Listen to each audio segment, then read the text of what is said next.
Hello everyone and welcome to the Gooner Factory. This is the daily Arsenal news show where I pick out the top Arsenal stories and we discuss them together. So today we've got a very interesting story, okay? So Rio Ferdinand came out and made the claim that Bukayo Saka is not world class and Phil Foden is. I've got proof here to show you why that is rubbish.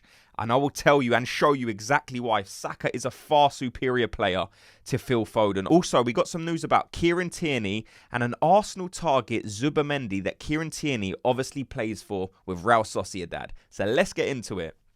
So the first story we're going to get into is this Zubimendi one. You know, Tierney recently come out, and has said how world-class Zubimendi is. This is obviously a player Arsenal have been heavily linked with. So, we're just going to go through why this deal is such a good idea. Like I said, more links coming out linking us today. So hopefully, in my opinion, Arsenal do go ahead and make an offer for this player. He's probably going to cost about 50 or 60 million euros, which isn't that much money in today's market. You are getting a very elite player for 50 or 60 million pounds. This signing might just represent the best money or sort of bang for your buck in the market today, okay? So this is a player who plays centre defensive mid.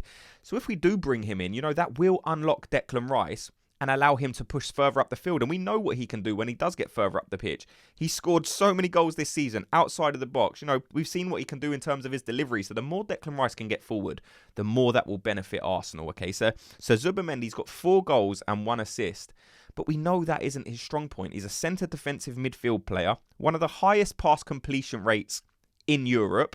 So this is a very good player, very good defensively as well. He's a big guy, very good with the ball, very technical, Spanish international. So that is why Arsenal should be going for this Zubimendi deal. But let me know your thoughts in the comment section. Do you think Arsenal should be looking at the type of profile of player that Zubimendi is? Let me know. So the second one is actually Tierney. He come out recently in an interview and said he doesn't know what the future holds for his Arsenal career. He's not sure if he's actually going to play for Arsenal again. So I want to open it up to you guys. What do you think? Do you think Arsenal should give another chance to Tierney? I'm going to give you my opinion, and my opinion is probably not. Look, we had some good times with Tierney. When we first brought him in, he looked unbelievable. We never had a left back that was able to get down the flank and whip the crosses in. We went from Kolasinac to Tierney, which was such an upgrade. He was so aggressive. He had a bit of pace about him. He wasn't the biggest guy in the world, but he was actually fairly good with the ball at his feet. Not as technical as Zinchenko. And I think that's where the problem lies. He's not able to do what Zinchenko does. He can't go into midfield and operate as a basically a central midfielder when Arsenal are in control of the ball. And I think that is exactly what obviously Mikel Arteta likes to do.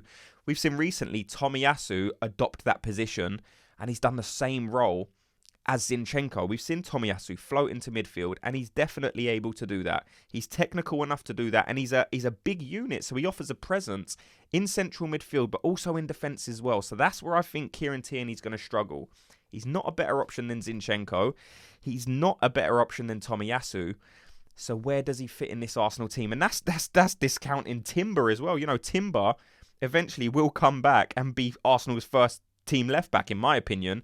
So I think Tierney is probably going to struggle. Now, I've got a lot of love for Tierney. Like I said, when he first come in, there was a massive lot of love in the fan base for Tierney. But I kind of think, all romances come to an end. And unfortunately, the love for Tierney seems to be a distant memory because we've got so many good players in those positions who can play that position, but also offer something different in transitions. And that is where, like I said, Tierney will struggle. But even Ben White, we saw in the last game, Ben White was used as the inverted right back, and it helped us so much. So even Ben White can do that position. So it looks like if you are to be a part of this Mikel Arteta system, you need to be able to do more than what your position suggests. So if you're a right back, you need to offer more than just being a right back. You need to be better than just being able to tackle or just being good in the air or just being good defensively. Ben White came in as a centre-back, played right back, hasn't lost his position since. And now he's even progressing even further to the fact where he can, move into that central midfield position when Arsenal are transitioning and moving the ball forward. Ben White has showed that he does have the ability to occupy the middle of the park. And he done so well play in that position as well. You know, the amount it helped Saka in that last game, you know, we really saw it unlock something else for Saka. Having Ben White in that position, you know, it just meant that the ball was on the right-hand side slightly more than it would have been than if a Zinchenko, for example, was pushing in. You know, if Zinchenko pushes in, naturally, he's probably going to be occupying the left-hand side of midfield slightly more than the right. So that means, you know, there's an extra player in that position. So Arsenal are probably going to have the ball in that position a lot more than on the right-hand side. And when Zinchenko plays, you see Martinelli, his performances improve and the amount he has the ball improve because the ball is in that area more. It's bound to happen. So when Ben White done that position on the weekend, you know, you only have to look at Saka's performance and the ball was on that side a lot. Saka was having far more freedom to roam forward, beat his man, whip the ball in, score 2 goals. And that's why I just wanted to bring it into the show because Ben White played absolutely incredible in that last game and it just offered us something different. So the final story is going to be the ridiculous claim by Rio Ferdinand that Foden is world class, but Bukayo Saka is not at that level yet. You know, it seems to me that just because a player wins the Champions League by being a bit part player, they're automatically a better player than the star player of another team who is in the Champions League, by the way. They might not have won it, but this is your focal point. This is your main player. Essentially, Saka is Arsenal's main player. No, he's the star boy. So to compare him to Phil Foden, it doesn't make sense to me. And I've got the stats here that will absolutely destroy the claim that Saka's not world class and Foden is. Okay, so this season, we're only going to look at Premier League and Champions League goals. These are what suggests you are the best player. These are the 2 strongest competitions you can possibly play in, you know, as a Premier League player, the Champions League and the Premier League. So this season, Saka, 13 goals, 13 assists in the Premier League and Champions League. Foden, 12 goals, 10 assists. And let's not forget, this is a season where Foden is being considered to be on fire. And his stats are still not as good as Bukayo Saka. But let's look at last season as well, because maybe Saka, you know, was less effective than Phil Foden last season, okay?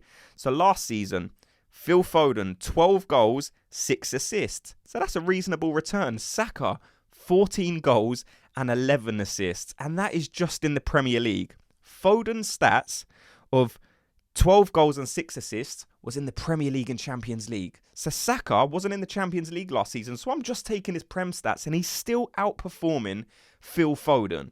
So the last 2 years are suggestive that Bukayo Saka is a better player than Phil Foden. You just look at the numbers. That's all we seem to focus on as attacking players. You know, the numbers are what drive your worth as a forward player.